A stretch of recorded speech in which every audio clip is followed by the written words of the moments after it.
दुर्योधन जैसे महाबली की सेना को पराजित करने के बाद महाभारत का विजेता बन गया, तो उसे लगने लगा कि ये तो उसका निजी पराक्रम है, उसके बाणों में बल है, पुरुषार्थ है।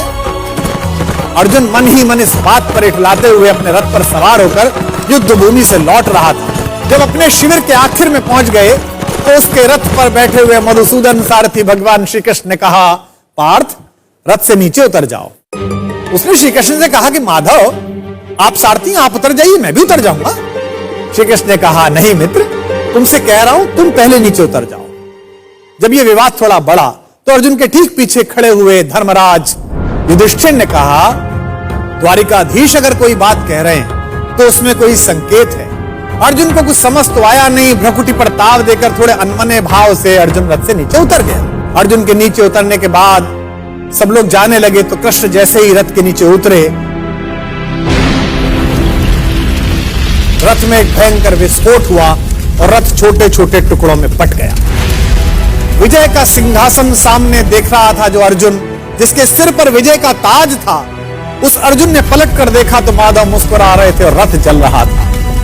अब उसे यह तो समझ में आ गया कि उसके सखा श्री कृष्ण ने उसे रथ से नीचे उतरने के लिए क्यों कहा, और उसे विस्फोट का कारण अब भी समझ में नहीं आया था। अब उसने विनम्र भाव से अहंकार का तिरोहन करते हुए माधव से पूछा कि माधव, यह क्या लीला है? कृष्ण ने मुस्कुराते हुए उत्तर दिया कि पार्थ, युद्ध के इस दौरान इस रथ पर कई दिव्य शक्तियों का प्रयोग हुआ।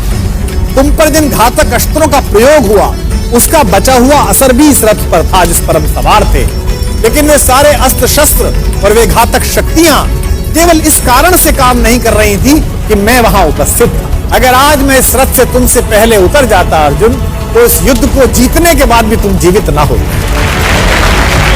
अर्जुन की आंख खुल गई। उसे यह एहसास हुआ कि विश्व की जिस सबसे बड़ी विजय को वो अपना निजी पराक्रम मान रहा है, वो केवल उसकी उपलब्धि नहीं बल्कि उसमें ईश्वर के उस अंश की सद्भावना है जिसे मधुसूदन भुवन मोहन कन्हैया कहा जाता है।